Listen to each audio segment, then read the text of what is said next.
Bonsoir à tous. Est-ce que vous m'entendez? Super. Bon, j'espère que vous allez bien. On se retrouve pour cette 8e session des WML. Toujours relativement nombreux. Vous êtes toujours là au rendez-vous. C'est chouette. Euh, donc, comme vous avez pu le voir, ce soir, c'est rendez-vous interview. On a eu l'occasion et la chance d'avoir Laurent Chébeau la dernière fois. Et je vous avais promis que j'inviterais des personnes d'exception, des personnes avec une histoire, avec des valeurs, avec de la performance, avec du résultat. Et ben ce soir, j'ai décidé d'aller chercher des sportifs de haut niveau. Et comme vous avez pu le constater, c'est Mathias Bellino qui sera avec nous ce soir. Donc vraiment un grand merci à lui qui, en plus, faut que je raconte l'histoire. Ça s'est prévu ce matin. Donc un merci double voire triple pour Mathias parce que la personne que j'avais invitée ce soir a décommandé malheureusement pour des raisons propres. Et Mathias a été hyper réactif. Donc je tiens à le remercier encore une fois de sa présence ce soir en dernière minute. Et il va nous faire le plaisir d'être là, de pouvoir répondre à vos questions, de pouvoir partager son histoire.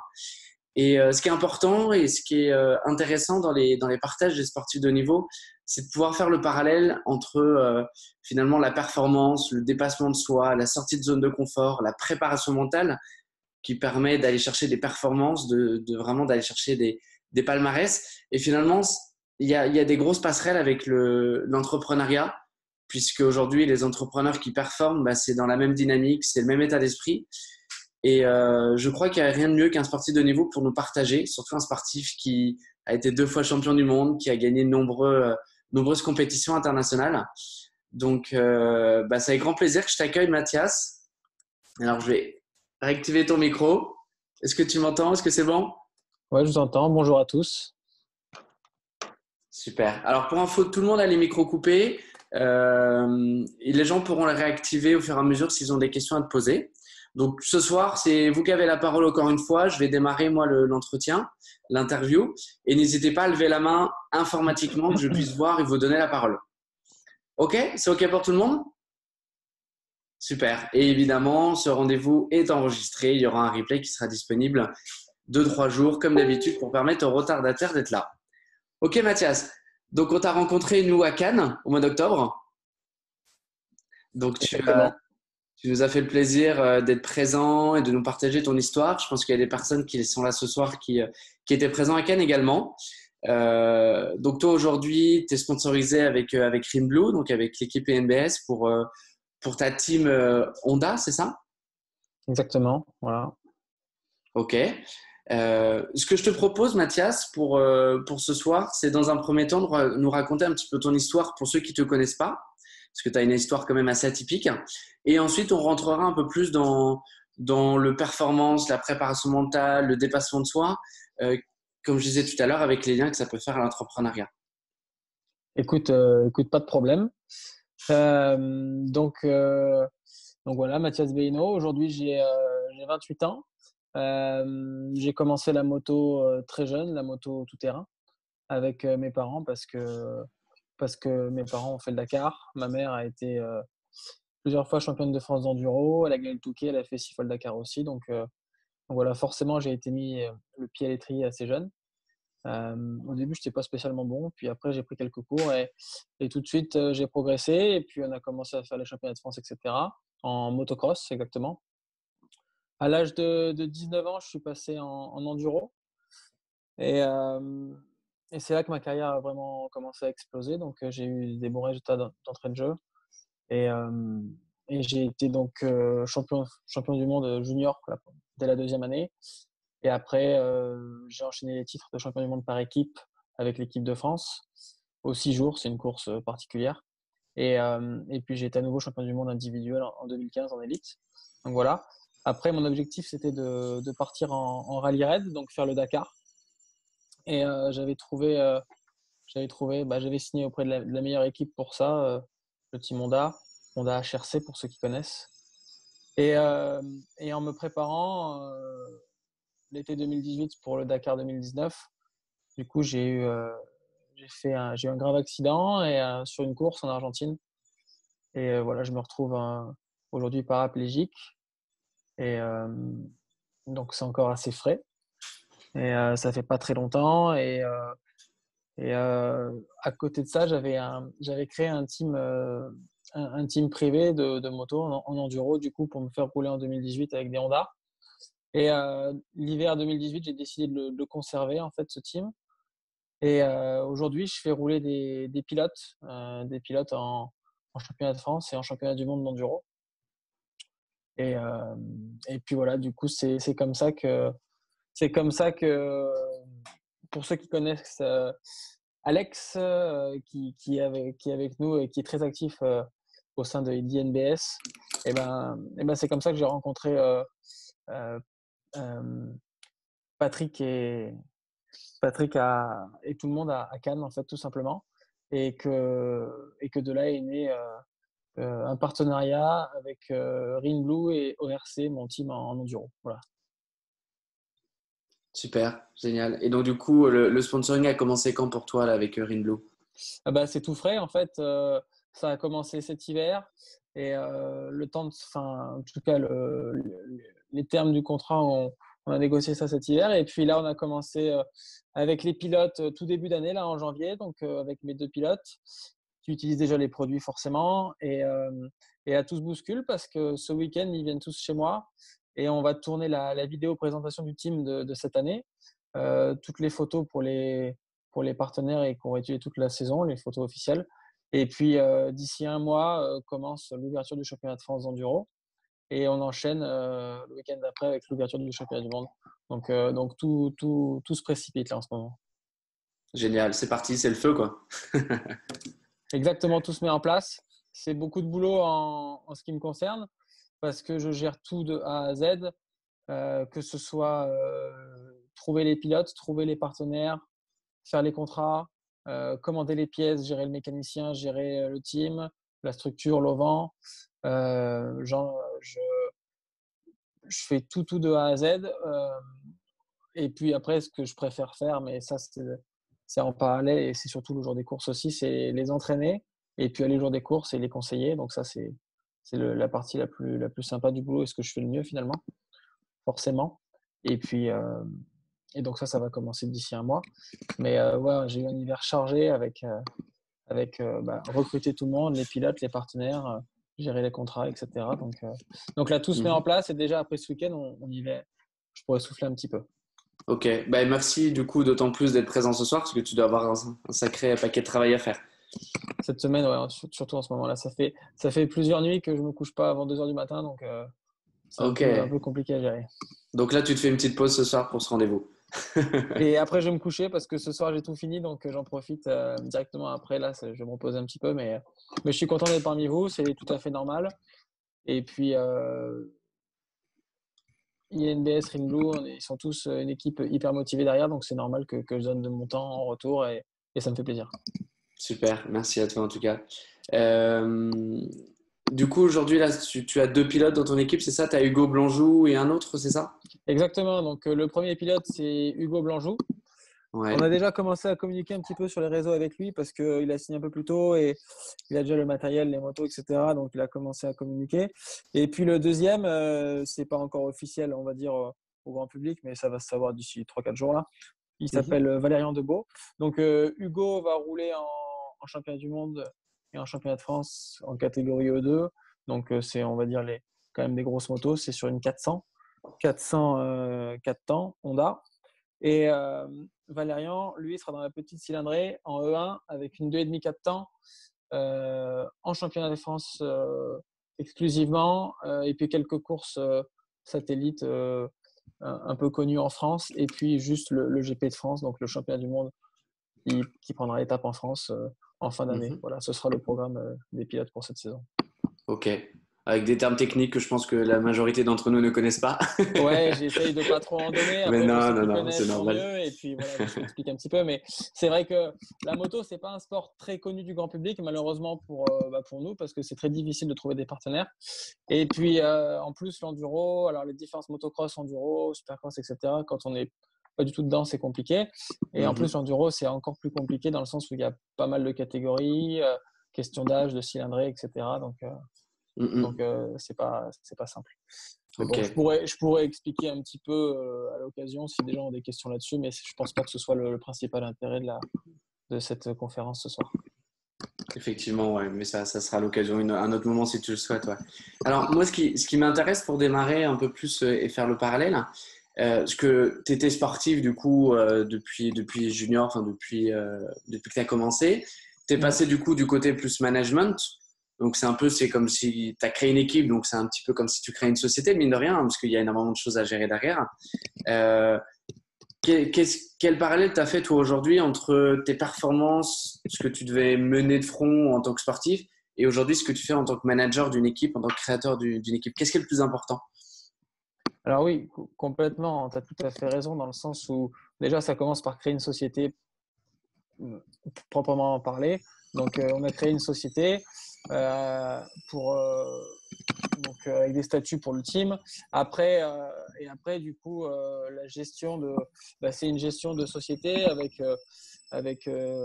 c'est pas ce qui est le plus drôle, mais finalement un bilan à la fin de l'année. Donc voilà, faut des rentrées, il y a des dépenses, etc. Donc ouais, c'est un boulot complètement différent de ce que je faisais avant.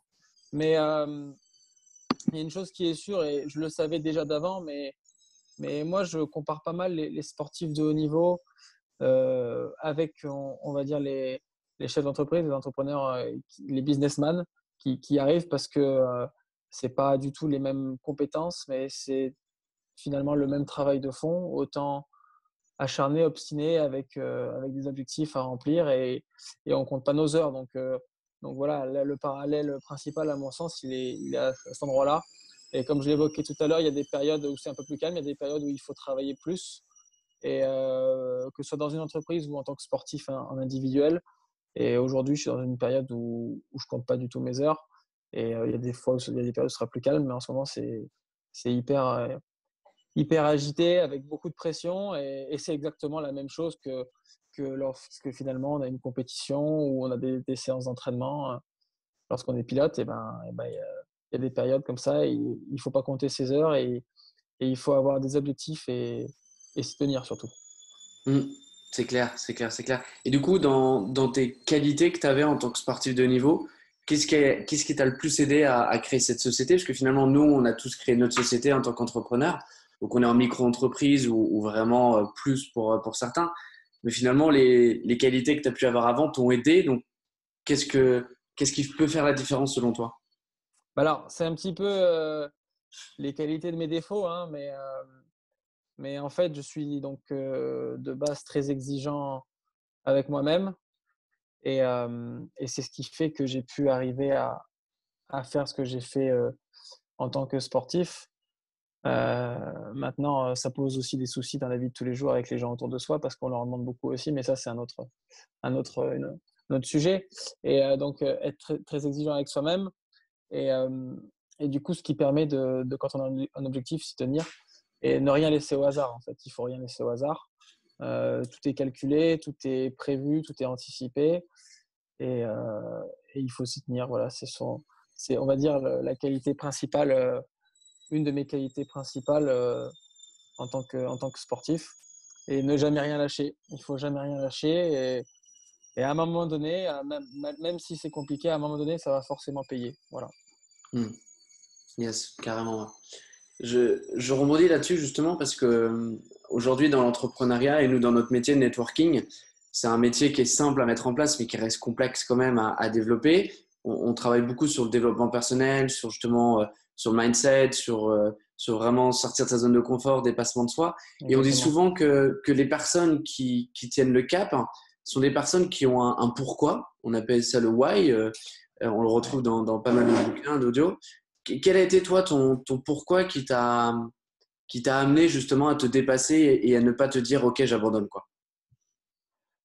C'est une bonne question. Le pourquoi. Alors pourquoi j'ai commencé dans la moto, par exemple. Bon, bah ça c'est parce que c'est mes parents qui m'y ont mis, etc. Il s'est avéré qu'après m'entraîner un petit peu, ça s'est bien passé, et forcément, c'est le plus beau métier du monde quand on peut gagner sa vie de son sport, quel qu'il soit. Donc voilà. Après, pourquoi commencer à s'entraîner? Pour y arriver, tout simplement, il a fallu faire un choix. Déjà à l'âge de 16 ans, il a fallu faire un choix entre et les cours ou la moto. Et à partir du moment où ce choix est fait, il faut s'y tenir parce que derrière, j'ai pas spécialement d'études et il faut que ça marche tout simplement. Et donc voilà, il faut s'y tenir pour cette raison-là. Et une fois qu'on y est, bah, le plus dur, c'est d'y rester. Et après, à un moment donné, ben, voilà, on a des objectifs sportifs qui augmentent chaque année en fonction de notre progression. Et puis, c'est ça qui nous tient, en fait, finalement. Des objectifs sportifs, se dire, voilà, cette année, j'ai fait ça comme résultat. L'année prochaine, je vise ça. Et après, voilà, c'est un combat avec soi-même. Et surtout, après, moi, ce qui m'a fait tenir personnellement, c'est ne pas être déçu.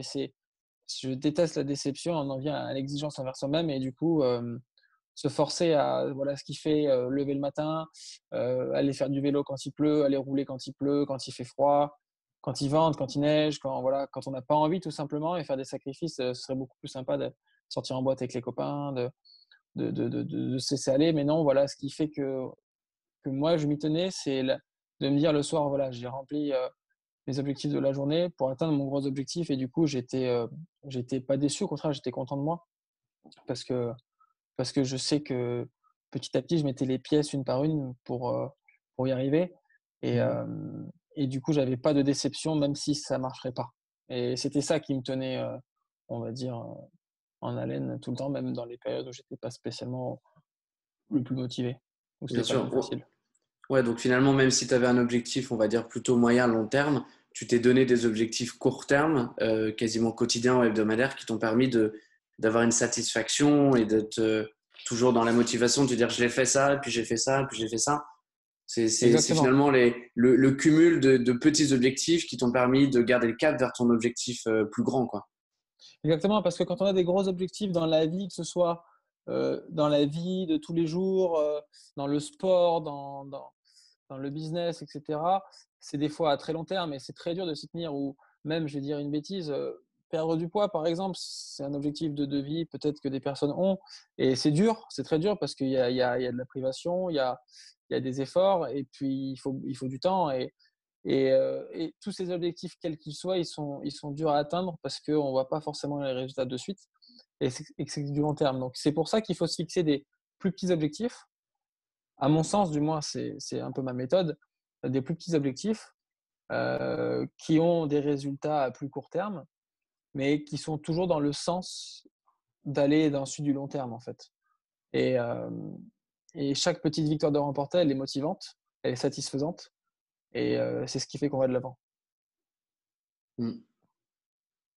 Carrément. Je Génial. pense, en tout cas. Mm. Et c'est pareil dans les objectifs de vie, dans les objectifs sportifs et dans les objectifs dans le business, quoi. Donc, ce sont les mêmes. C'est la même démarche, je pense. Du moins, moi, je fais cette démarche-là en à peu près tous les objectifs que je me suis fixés dans ma vie. Mm. Et donc finalement, cette gestion des objectifs, cette exigence que tu avais envers toi-même, c'est ce qui t'a permis aussi de reprendre rapidement après ton accident, d'avoir une rééducation plus rapide peut-être que la normale. Ouais, de ne pas se laisser aller. Bon, on n'est pas là pour vraiment parler de ça, mais c'est une, voilà, c'est quelque chose que j'ai pas accepté encore, qui est vraiment compliqué à vivre. Et je ne sais pas si vous pouvez imaginer ce qu'on ressent lorsque tout se passe bien, qu'on est au top et que c'est pas que les jambes qu'on a perdues finalement, c'est tout en fait, parce que c'est une vie qui s'arrête, ce sont des possibilités qui s'éteignent, ce sont des objectifs que j'avais qui seront jamais réalisés, donc voilà, c'est dur à porter. En plus de tous les problèmes et les complications qu'on a au quotidien, donc je vais même pas énumérer parce qu'on n'est pas là pour ça. Voilà, donc tout ça pour dire que c'est très compliqué. Et finalement, bah, ce qui fait tenir, voilà, forcément, j'ai un objectif, c'est de remarcher un jour. Mais en attendant, eh ben, il faut que je me fixe d'autres petits objectifs plus petits pour tenir, tout simplement. Donc le premier aura été de sortir de l'hôpital le plus vite possible. Donc, donc en général, les gens qui ont une blessure comme la mienne, ils mettent entre 6 à 1 an, 6 mois à 1 an pour rentrer chez eux. Moi, je suis tombé le 28 août. Et quand je suis arrivé après 2 semaines, j'étais en Argentine, donc je suis resté 2 semaines en Argentine. Et quand je suis arrivé en France, c'était donc début septembre. Et, euh, et je me suis fixé pour objectif d'être chez moi à Noël pour les fêtes. Donc ça fait 3 mois et demi. Et en 3 mois et demi, j'étais chez moi. Alors 3 mois et demi, ça peut paraître gros, mais il faut quand même, par exemple, réapprendre tout faire en fait, à s'habiller, à se doucher, à se transférer de son siège au lit, au minimum, se transférer de son siège à une chaise, se transférer dans sa voiture, repasser son permis, conduire avec ses mains, plein de choses comme ça. Et c'est pour ça que ça prend autant de temps. Et voilà, et en fait, je suis arrivé le 22 décembre, j'étais chez moi, quoi. Donc voilà, objectif rempli. Et après, du coup, c'est là que je me suis dit, alors forcément, la moto, le team, tout ça, c'était des problèmes, je n'y pensais même pas. Mais rapidement, je me suis dit, qu'est-ce que je vais faire de ma vie? Et aujourd'hui, le team, il me prend énormément de temps, il m'apporte pas mal de problèmes, mais parce que je le veux bien. Et si je continue ça, c'est parce que pendant que je gère tous ces problèmes, ou alors même ces moments de bonheur qu'il m'apporte, et ben, ça me fait penser à autre chose. Et je pense pas à mes problèmes de ma vie perso. Et dès que j'ai plus de temps, je me rends compte que je suis beaucoup moins bien dans ma peau que lorsque il faut que je pense à faire ci et ça, parce que j'ai des impératifs. Et c'est un petit peu comme ça que je gère ma vie aujourd'hui. Mhm. Virginie, je vois que tu as levé la main. Je te laisse allumer ton micro. Bonsoir à tous. Merci Mathias pour ces partages.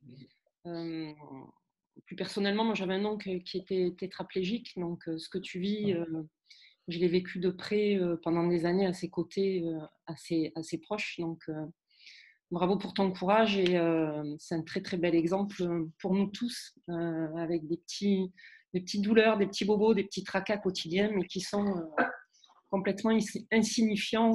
Voilà. Donc bravo pour ton parcours et bravo pour tout ça. Merci beaucoup. Est-ce qu'aujourd'hui, tu sens que le Ring Blue, la phycocyanine en général, t'aide dans ton quotidien, que ce soit à n'importe quel niveau? Est-ce que toi aujourd'hui, tu as un retour personnel, du coup, produit à nous faire? Ça, c'est ma première question. Et ce week-end, j'ai à intervenir moi, auprès de pilotes de karting. Ouais. Je suis rentrée en contact, il y a une compétition là où je vis et je vais leur proposer un test produit. Qu'est-ce que tu mettrais toi en avant comme atout produit pour des pilotes? Alors moi déjà, la phycocyanine, je pense que c'est un bon produit, forcément. J'en prenais déjà lorsque j'étais pilote en tant que récupération. Je trouve que c'était des bonnes cures j'en prenais un petit peu tous les jours et ça peut pas faire de mal et ça fait du bien. Donc j'en prenais déjà avant mon accident pour la récupération, etc. au quotidien. Et puis maintenant, j'en prends toujours, forcément. Alors, c'est pas pour la même, voilà, c'est pas pour la même chose, mais après, moi, je réagis différemment aux produits aujourd'hui à cause de mon état physique, donc c'est pas comparable. Mais oui, forcément, la phycocyanine est un bon produit et c'est pour ça que j'utilise le Rin Blue et le Dica. Donc, et je continue aujourd'hui. Donc, je, pro, je mets en avant un produit que forcément je consomme et ça, c'est intéressant parce que c'est pas forcément le cas des pilotes de niveau. Quand on est sponsorisé Monster, Red Bull, etc., on sait très bien que ils en prennent pas, quoi, tout simplement. Donc ça, c'est une chose. Ensuite, concernant ta deuxième question par rapport aux pilotes de karting, euh, est-ce que tu peux la répéter, s'il te plaît? Quelle était exactement ta question? Ton micro, Virginie. Pardon. À savoir, toi en tant que pilote, qu'est-ce que tu mettrais comme avantage tout de suite en avant? Bah, si tu veux, ça dépend pas mal le ressenti de chaque personne n'est pas forcément le même. Le Rainbow n'a pas les mêmes effets aussi puissants sur certaines personnes. C'est vraiment hyper puissant, ils le sentent tout de suite. Il y en a d'autres qui le sentent plus sur le long terme, un peu comme moi, etc. Donc il faut leur dire forcément d'essayer. Il faut leur dire que la phycocyanine est une molécule qui est top pour la récupération, etc. Et le Rin Blue, lui, a l'avantage, avec ce qu'ils y ont rajouté par rapport au Dika, de booster réellement. Donc, ça peut être un boost physique, ça peut être un boost psychologique aussi. Et c'est là que chaque personne va ressentir un petit peu différemment.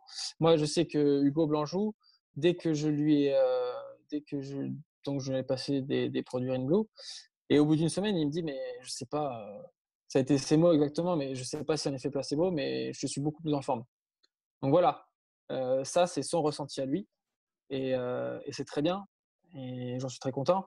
Et maintenant, ça va être, je pense qu'il faut mettre en avant que chacun doit essayer et voir son ressenti. Mais dans les grandes lignes, c'est pareil pour tout le monde. Voilà, c'est un boost, donc que ce soit, physique ou mental, ça donne, heu, ça donne de la forme, ça donne, de l'énergie donc voilà. Super. Merci pour ta réponse. Mathias, c'est bon, Virginie? Oui, Ça merci. répond à tes questions? Ouais. Super. Je vois qu'il y a Annie qui a levé la main également. Annie, est-ce que tu veux intervenir, allumer ton micro si tu as une question? Merci. Non, non, c'est pas vraiment une question, mais c'est juste pour te remercier déjà, Alex, parce que c'est vraiment très intéressant comment je veux dire, comme formation, c'est qu'on fait tous les mercredis et en plus de ça, tu enregistres. Et comme il y a plein d'informations à la fois, on a besoin de réécouter et on peut se permettre de réécouter après. Je te remercie. Et sinon, pour Mathias, on dirait que tu as vécu quelque chose, en fait. En fait, c'est comme si j'étais en train de lire ou d'écouter 36 livres à la fois en écoutant ce que toi, tu as fait comme parcours. Et notamment, tu me fais penser à Miracle Morning ou à l'Elrod a fait des objectifs comme toi. Vraiment, je dis chapeau, quoi. Chapeau. Merci beaucoup. En effet, j'ai eu la chance et du coup la malchance avec mon accident de vivre, je pense plusieurs vies en une déjà aujourd'hui, alors que j'ai même pas 30 ans. Mais ça apprend des choses et ouais, j'ai appris beaucoup de choses. La moto m'a appris beaucoup de choses, le sport en général m'a appris beaucoup de choses et puis là maintenant, ma chute, ce sont des choses dont je me serais bien passé, mais ça m'en apprend d'autres, voilà.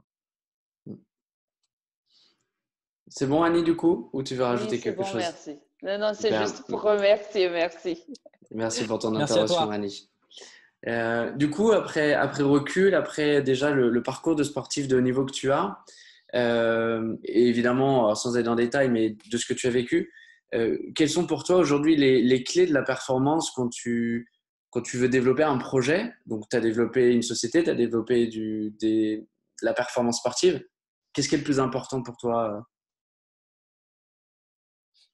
C'est une question assez vaste, assez compliquée.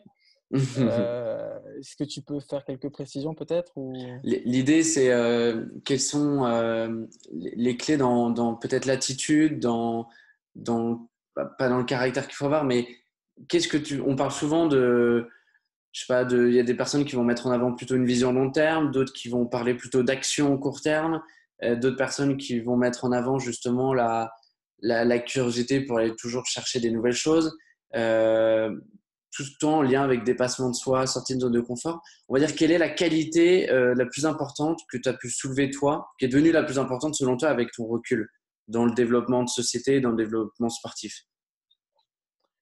Eh ben, je pense que tu l'as dit toi-même juste à l'instant et je pense que c'est un principe de vie et qui fonctionne dans beaucoup de choses, c'est sortir de sa zone de confort et quand on reste dans sa zone de confort, on n'apprend pas grand-chose. On n'apprend rien et justement, on se limite, en fait et on n'évolue pas et dès qu'on sort de sa zone de confort, quelle qu'elle soit, dans quelque direction que ce soit, bah, ça c'est pas forcément quelque chose d'agréable tout le temps. Par contre, forcément, on apprend. On apprend quelque chose de nouveau, donc c'est un petit détail de plus, c'est un paramètre de plus qu'on apporte à notre bagage et voilà, sortir de sa zone de confort, c'est hyper important. Ça nous permet tout le temps de nous mettre en question, d'apprendre des choses et de découvrir des choses et de se rendre compte qu'en fait, c'est pas si compliqué que ça va pas nous tuer, ça va pas nous au contraire, ça nous renforce de sortir de notre zone de confort. Hmm. Le oser. Exactement. Parce que, il vaut mieux, rater des choses, mais les avoir essayées que ne jamais rien faire, ne jamais progresser et après peut-être se dire: «J'aurais dû le faire» et je pense que je l'apprends à personne, mais on se le dit jamais assez. Je pense on se le dit jamais assez. Hmm. Et du coup, quel rapport tu as avec l'échec, toi, aujourd'hui? Comment tu perçois un échec? C'est compliqué à vivre. Je déteste l'échec, moi. J'ai un gros problème avec ça. Je déteste perdre. Je suis très mauvais perdant. Ça me fait énormément de mal de ne pas arriver à remplir les objectifs que je me suis fixés. Par contre, il faut rester très lucide. Et par exemple, donc je prends l'exemple de la moto, forcément, il y a des pilotes qui font un mauvais résultat, c'est forcément de la faute de la moto. Ça, c'est pas du tout mon cas. Si c'est la faute de la moto, oui, mais si c'est de ma faute, c'est de ma faute. Et c'est encore beaucoup plus dur à vivre d'ailleurs quand c'est de sa faute. Enfin, je parle en ce qui me concerne. Je me souviens d'un exemple tout bête. On était au championnat du monde, une épreuve du mondial au Portugal, l'année où j'étais champion du monde. Et donc, pour être champion, il faut être très régulier. Et c'était une épreuve où j'étais pas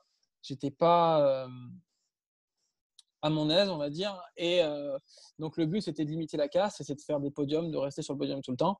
Et j'étais toute la journée des 3, 3, 3. Et dans la dernière spéciale, dans le dernier chrono de la journée, je fais un mauvais chrono et je fais 4e, je sors du podium. Et je l'ai tellement mal vécu, j'avais l'impression de perdre le championnat ce jour-là, alors que finalement, pas forcément, mais forcément, j'ai perdu quelques précieux points et à la fin de l'année, les 1 ou 2 points peuvent faire la différence. Donc, j'avais l'impression d'avoir perdu le championnat par ma faute parce que je ne suis pas arrivé à trouver les solutions, à mettre tout bout à bout sur la moto pour faire des bons chronos. Et on est rentré en camping-car du Portugal, il y avait 1200 ou 1300 km. Et j'ai pas dit un mot pendant 1300 km, tellement j'étais énervé. Et il m'a fallu 3-4 jours pour m'en remettre, en fait. Alors que maintenant, aujourd'hui, avec le recul, c'est pas très grave, quoi. C'est juste, je veux dire, j'ai pas cassé, j'ai pas abandonné. Voilà, mais donc c'était un échec pour moi et je l'ai très, très mal vécu. Donc, ouais, j'ai beaucoup de mal avec les échecs, mais c'est ce qui fait aussi que derrière, ça peut nous remotiver à réessayer. Mais de toute façon, on n'arrive pas à tout faire dans la vie sans échec. Ça n'existe pas. C'est même rare les fois où on y arrive du premier coup. Donc, il faut surtout pas se décourager. Dans notre activité, on parle beaucoup, c'est beaucoup mis en avant de parler de correction, d'adaptation, de rectification, justement pour toujours élever son niveau. Toi, tu as eu quelqu'un pendant toute ta carrière qui t'a accompagné justement à rectifier, comme tu le fais aujourd'hui avec ton équipe finalement? J'ai été beaucoup suivi, forcément. Ça a commencé par mes parents. Donc, tout part de mes parents, que ce soit euh, leur aide financière et puis l'attention qu'ils ont pu m'apporter. Et puis après, on a des entraîneurs, on a des coachs sportifs. Donc, on a un entraîneur physique, un entraîneur sur la moto, on a des mécaniciens, et ça fait partie de la réussite, savoir s'entourer. Parce que ça a beau être un sport individuel, ramène-toi la moto, mais c'est un petit peu normal. Ça a beau être un sport individuel, il faut savoir s'entourer des bonnes personnes pour y arriver. On ne peut pas y arriver seul, réellement. Donc, je pense que c'est beaucoup pareil dans la vie. Et la preuve aujourd'hui avec mon team, j'ai des partenaires extraordinaires, j'ai des gens qui m'aident au quotidien parce que je ne peux pas tout faire. Enfin, je peux pas faire grand-chose de mon fauteuil roulant. Donc, j'ai besoin de beaucoup d'aide, soit matérielle ou physique. Et, en fait, aujourd'hui, je suis vraiment dans mon rôle, c'est de manager les gens, de les driver, de leur dire ce qu'ils doivent faire afin d'arriver à tout mettre en place. Et pour ça, il faut choisir les bonnes personnes. Donc, il faut bien s'entourer. Donc quelqu'un qui essaie de faire les choses de façon individuelle et qui ne partage pas ses actions, aujourd'hui c'est quelqu'un qui s'empêche d'évoluer, on est d'accord? C'est plus compliqué. Je pense que c'est plus compliqué. Après, il y a des choses qu'on peut faire soi-même. Moi, c'est vrai que j'aimais bien faire les choses tout seul parce que quand on y arrive, on en tire pleinement le profit. Maintenant, il y a des choses qu'on ne peut pas faire tout seul. Et il faut savoir à quel moment on a besoin de quelqu'un et de qui et quoi lui dire pour qu'il nous aide, quoi. Carrément. Est-ce que vous avez des questions également, vous qui êtes là tous, qui écoutez? Que ce ne soit pas que moi qui prenne la parole. Est-ce que quelqu'un a envie d'intervenir? Oser? On parle d'oser, on parle de sortir de sa zone Exactement. de confort. Allez, Bruno. Super, je te laisse allumer ton micro. Alors, bon, je l'active. Ok, c'est bon, mieux, Bruno. Merci. Merci Mathias pour ce partage d'expérience et de vie.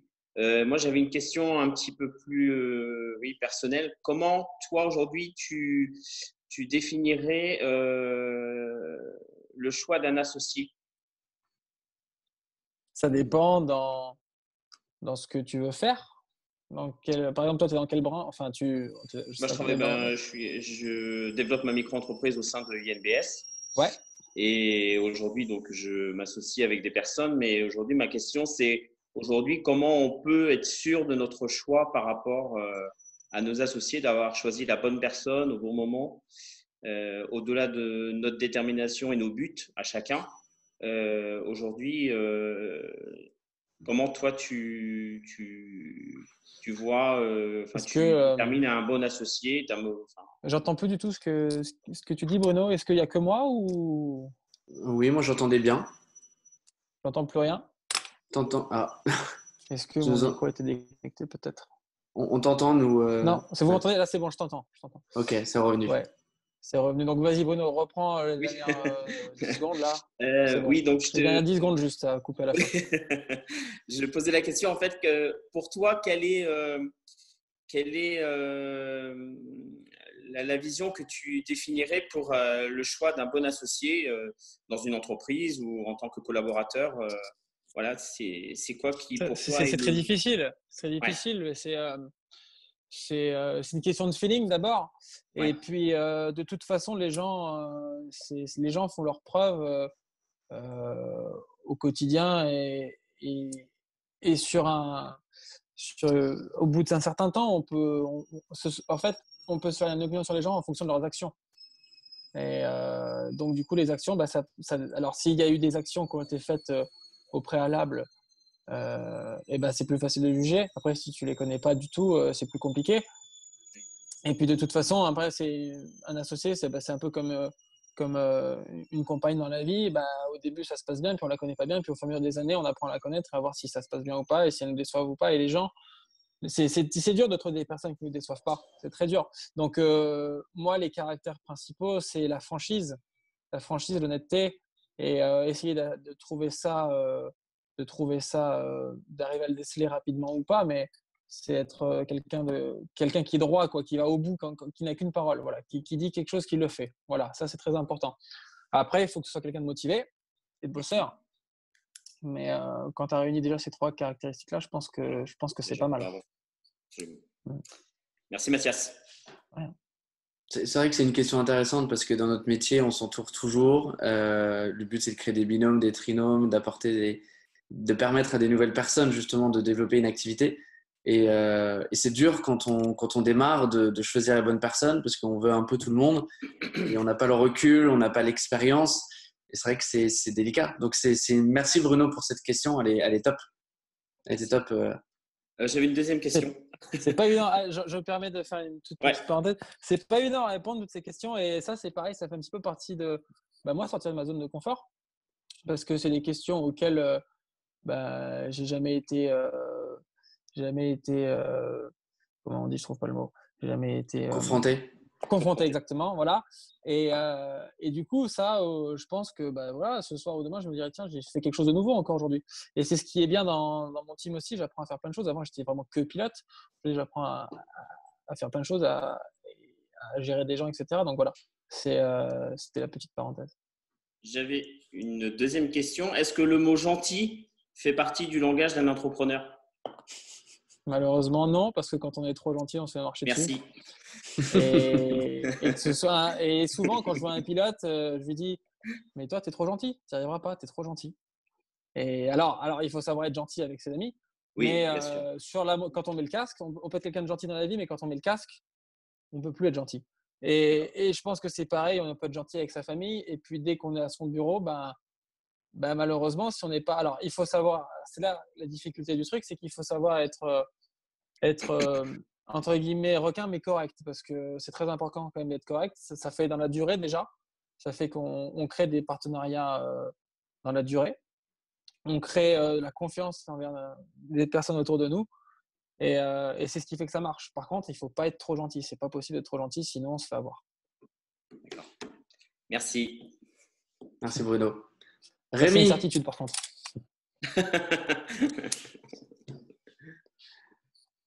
Yes, Rémi, je te laisse allumer ton micro. Bonsoir Alex, bonsoir Mathias. Eh bien, une super équipée en tout cas, merci. Mathias, donc tu es champion, tu as été champion en tout cas. et je pense que tu veux former des champions, hein. Moi, ma question, c'était comment tu vis un peu la frustration quelque part que tes recrutés ne le soient pas encore champions. Comment tu vis leurs erreurs du coup? Comment tu vis parce que toi, tu peux te dire, moi, j'aurais pas fait comme ça. Moi, purée, je me vois sur la moto. Alors, comment tu vis un peu ce quotidien? Eh ben, bon, ce côté-là, cette question particulièrement est assez facile à vivre. Ce qui est dur à vivre, c'est de ne plus être à leur place. Maintenant, vivre leurs erreurs, c'est assez facile à vivre parce que je suis passé par là. C'est des erreurs que j'ai commises, des expériences que j'ai eues.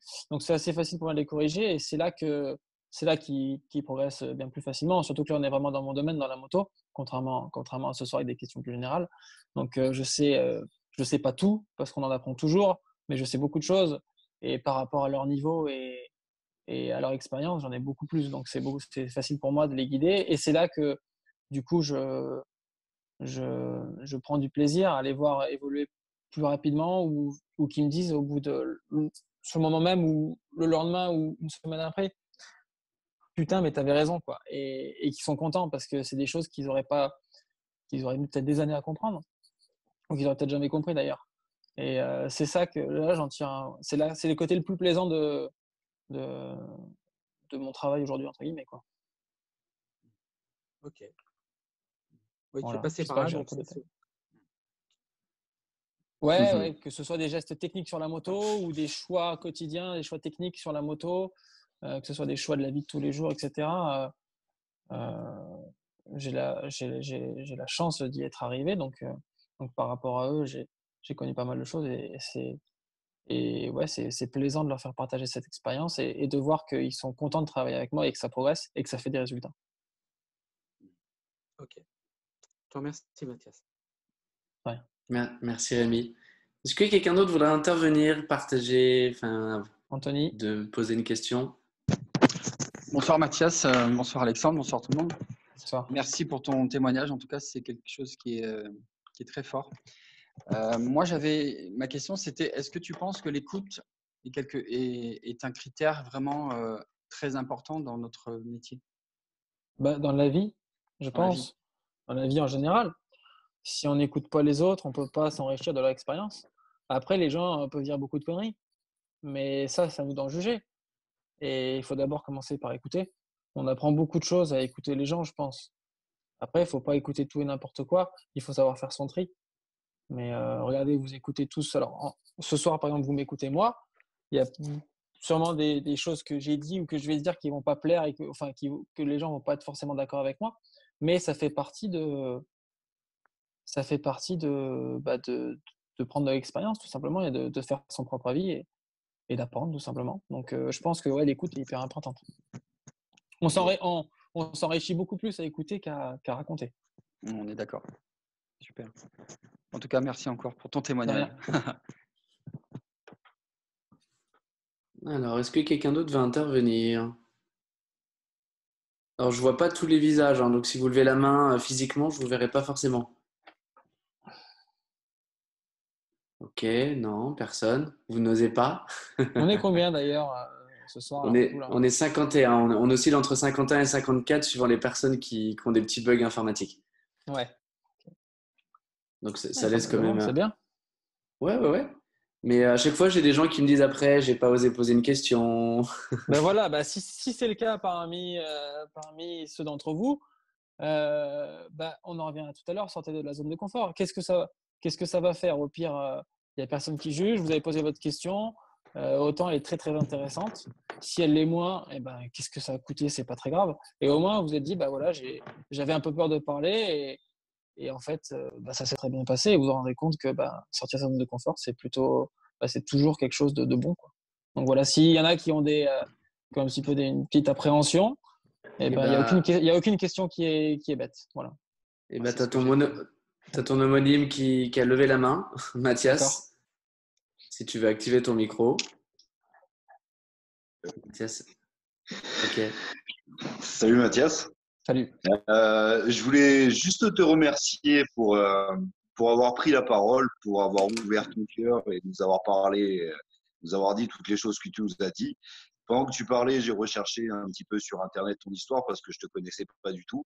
Mhm. Et J'ai cherché une question à te poser. En vrai, j'ai pas vraiment de question. Si la question c'est qu'est-ce qui t'a motivé à démarrer cette nouvelle vie et à pas être rabattu comme je j'ai pas dans mon entourage beaucoup de personnes qui ont vécu ce que tu as vécu, mais j'ai lu énormément de choses et je sais qu'il y a très peu de gens qui arrivent à se remettre de ce que tu as vécu et, et qui arrivent à garder l'envie de continuer. Et manifestement, toi, tu l'as, même si j'entends qu'il y a encore beaucoup de choses qui sont difficiles à accepter. Qu'est-ce qui t'a donné envie de En fait, continuer tout comme tu fais? simplement, c'est que j'ai pas le choix. J'ai pas le Oui, choix. Et, c'est soit je fais des choses de ma vie, soit je fais strictement plus rien et là, ma vie s'arrête. Et auquel cas, c'est encore pire, en fait. Et c'est assez difficile parce qu'on n'a pas le choix, en fait. Et c'est beaucoup plus dur. En fait, c'est beaucoup plus dur d'abandonner que, que de continuer, en fait, et que de faire des efforts. Parce que l'abandon est un échec. Et puis, à partir du moment où tu abandonnes, c'est fini, tu ne peux pas revenir en arrière. Donc aujourd'hui, qu'est-ce qui me motive, c'est de me dire que c'est malgré ce que disent les médecins, que c'est à vie, je ne veux pas y croire parce que de toute façon, je ne peux pas finir ma vie comme ça et je la finirai pas comme ça, j'y arriverai pas mentalement. Donc c'est là que c'est contradictoire, que c'est très difficile pour moi. Maintenant, voilà, je me dis que c'est assez frais et tout, donc s'il y a des efforts à faire, c'est maintenant. Si je lâche maintenant, c'est sûr que de toute façon, il se passera rien. En revanche, je me donne 1, 2, 5 ans, 10 ans, peut-être, je sais pas combien de temps je tiendrai. Mais en tout cas, aujourd'hui, je tiens parce que je me dis qu'il y a encore, si ça évolue, il y a encore des choses à vivre. Et donc, du coup, j'ai pas le choix que de le faire maintenant, tout simplement. Voilà. Donc, merci. c'était pas vraiment une question, mais c'était quand même une très bonne question, je pense. Oui, Et ouais, c'est quelque chose d'important. On en revient à se dire que de toute façon, il faut essayer et après, on verra. Voilà. Mais tant oui, qu'on a et le je, temps. et je pense que le choix que tu as fait de vivre, ben, c'est maintenant, tu peux plus, comme tu disais, tu peux plus revenir en arrière. Tu as décidé de vivre, donc Voilà, pour voilà. l'instant, c'est parti. J'ai des engagements. En plus, et les jours où ça va vraiment pas, parce qu'il y en a beaucoup où ça va Ah ouais, je te vraiment pas. remercie. Et finalement, on se dit, ouais, mais bon, si j'arrête là, je laisse tomber beaucoup trop de monde derrière, que ce soit, bon, premièrement, sa famille, ses parents, après les pilotes, les partenaires, enfin, voilà. Et on se dit, bah non, je peux pas, en fait, je peux pas. Premièrement, ça se fait pas. Et deuxièmement, en plus, je vais passer pour un con, je vais être un lâche. Donc on peut plus. Donc, c'est aussi ça a ce bon côté que finalement, eh ben, je me suis mis dans un cercle vicieux où j'ai pas le droit d'arrêter. Il y a sûrement des fois où j'aurais lâché, peut-être pendant un laps de temps trop important et que j'ai pas pu. Sur le moment, je me suis dit, purée, mais pourquoi j'ai fait ça? En fait, ça me crée des problèmes. J'ai pas envie de faire ça aujourd'hui. Et en fait, avec le recul, je me suis dit, non, heureusement que j'ai fait ça, ça m'a permis de pas lâcher, en fait. Voilà. Ouais. C'est- voilà. Je te remercie pour ta réponse. Je pense pas que ce soit un cercle vicieux, plutôt un cercle vertueux. Peut-être, sûrement. Tu, voilà, tu trouves toujours la motivation pour le faire. Euh, Tu le fais pour toi, tu le fais pour les autres. J'admire ce que tu fais, j'admire ton moral. Euh, on voit sur ta tête, on voit sur ton visage que tu as envie. C'est gentil. Et franchement, voilà. Tu sais quoi, je me rappellerai de ta tête à chaque fois que je me dis que j'ai des problèmes dans ma vie, parce que c'est pas des problèmes. Parce que quand je te regarde, quand j'ai lu ton histoire, quand je t'écoute parler, c'est pas des problèmes que j'ai. Et à partir d'aujourd'hui, je te suivrai. C'est gentil. Et, et Bah, si jamais un jour je peux t'aider, eh ben, je le ferai avec plaisir. c'est très gentil. Alors, premièrement, c'est très intéressant ce que tu dis, que la phrase que tu as dit, les problèmes que j'ai sont pas des problèmes. Alors, je vais me permettre de rebondir dessus. Je fais une toute petite parenthèse en disant que, voilà, vu que c'est un réseau différent, ce sont plein de nouvelles personnes, je vous invite forcément, j'encourage si mon histoire vous a touché ou ce que j'ai dit vous a parlé, à me suivre sur les réseaux sociaux, à me rechercher sur Internet. J'ai un site Internet et puis j'ai Facebook, Instagram comme tout le monde. Donc voilà, ça c'est la petite parenthèse. Et puis deuxièmement, pour revenir à ta phrase que je trouve très importante, mes problèmes ne sont pas des vrais problèmes. Alors c'est vrai, je suis d'accord avec toi, c'est ce que je dis C'est ce que je dis à mes pilotes ou à mes amis proches. Je dis, là, tu te prends la tête, c'est pas des vrais problèmes. Par contre, il y a une chose qui est sûre, c'est que quand j'étais entre guillemets normal, quand j'étais comme vous, j'avais des problèmes. Et si on prend l'exemple que j'ai cité un peu avant, donc d'être sorti du podium à une journée au Portugal et, euh, et j'ai mis 4 jours à m'en remettre mentalement. Et là, je me rends compte que j'étais dans le faux en fait, parce que c'était un problème, je le vivais très mal. Et en fait, aujourd'hui, c'est pas un problème, c'est un détail, c'est pas grave, c'est une déconvenue temporaire, voilà. Et il y a plein de problèmes dans la vie comme ça que avant, comme quelque chose qu'on a tous vécu ici présent, ça va toucher tout le monde, c'est une rupture amoureuse. Et ben, on a l'impression qu'on est au fond du trou, qu'on est en dépression, qu'on va jamais s'en remettre. On est tous passés par là, hein. Et moi aussi avant. Et en fait, j'avais l'impression que ma vie s'arrêtait et j'ai mis des mois à m'en remettre. Et en fait, bah, c'était un vrai problème sur le moment. Mais c'est sûr que j'aimerais bien revenir aujourd'hui à les problèmes que j'avais avant mon accident. Donc voilà, tout est relatif. Mais ça n'empêche pas que c'est pas parce que vous êtes en bonne santé que vous n'avez pas de problème. Donc voilà, il faut aussi, c'est tout aussi dur à vivre. Chacun a ses propres problèmes. Il faut juste peut-être des fois, quand ils sont trop lourds à porter, se dire, pas se dire qu'il y a pire, c'est pas ça.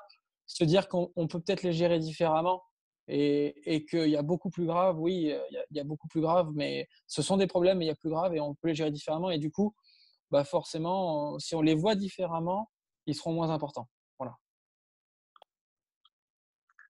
Merci, merci Mathias. Ok. Que d'émotions en tout cas. Je sais pas. En tout cas, là, c'est fort. sur ce coup-là, c'est le cœur qui parle et c'est ce que je pense vraiment. Et on n'est plus du tout dans le, on est plus peut-être dans le côté évolution personnelle. Mais ça, c'est vrai que c'est un point important et qu'aujourd'hui, je peux me permettre d'en parler parce que c'est du vécu, quoi. Voilà. C'est ce que je ressens en tout cas. Voilà. Ok.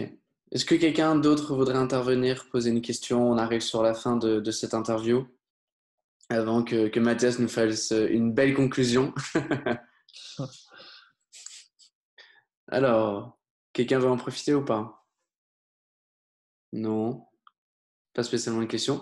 Eh bien, écoute, Mathias, je te propose pour terminer cette interview de nous partager une clé qui te vient naturellement, spontanément, qui est importante pour toi et que tu auras envie de partager à ce groupe de personnes qui sont devant toi, qui sont tous des entrepreneurs. Pour certains, c'est le début. Pour d'autres, un peu plus d'expérience. Pour certains, ça fait peut-être un peu de temps qu'ils sont dedans, mais qui n'ont peut-être pas encore osé, qui n'ont peut-être pas encore de résultats. Qu'est-ce que tu pourrais raconter? Qu'est-ce que tu pourrais dire à toutes ces personnes-là? Ça, c'est encore une question difficile qui me fait sortir de ma zone de confort, hein. Non, mais j'aurais sûrement plein de choses encore à dire. Là, comme ça, spontanément, ça ne me vient pas. Je pense qu'on a évoqué pas mal de points déjà. Donc, je vais peut-être me répéter et peut-être qu'en me répétant, je vais avoir des nouvelles idées. Mais oui, il faut, je pense, donc avoir son objectif très haut, l'objectif ultime, on va dire, quel qu'il soit dans sa vie personnelle ou dans son entreprise. Et puis, pour l'atteindre, il faut s'en fixer des plus petits qu'on peut atteindre plus rapidement et qui sont tous un petit peu comme des marches d'escalier pour gravir le sommet, en fait. Voilà. Donc, et c'est ce qui permet de ne pas se décourager. Donc, ça, on l'a un petit peu évoqué déjà, mais c'est ce qui est, à mon sens, le plus important.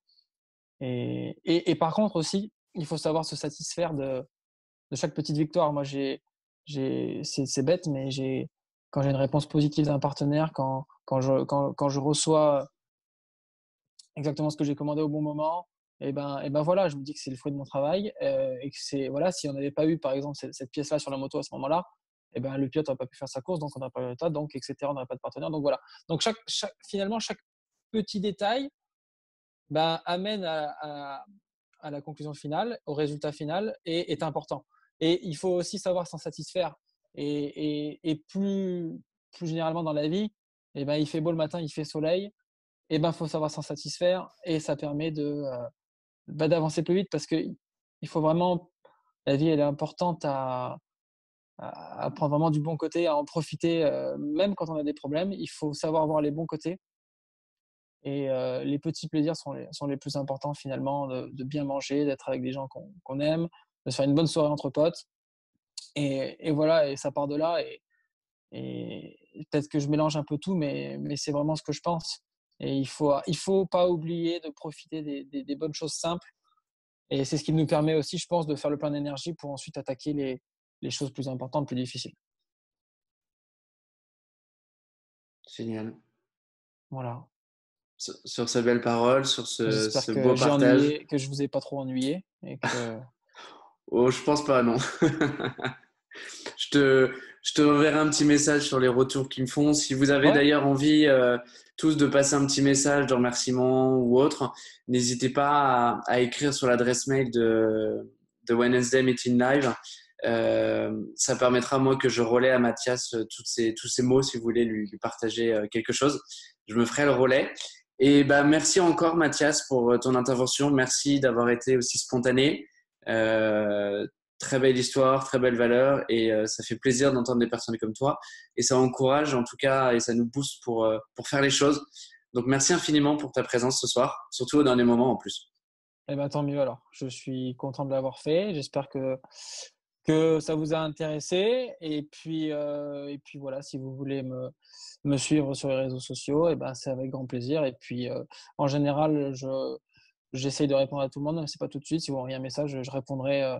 Je le verrai forcément à un moment ou à un autre, donc je répondrai avec plaisir. Voilà. En tout cas, je me permets de lire parce qu'il y a eu des messages.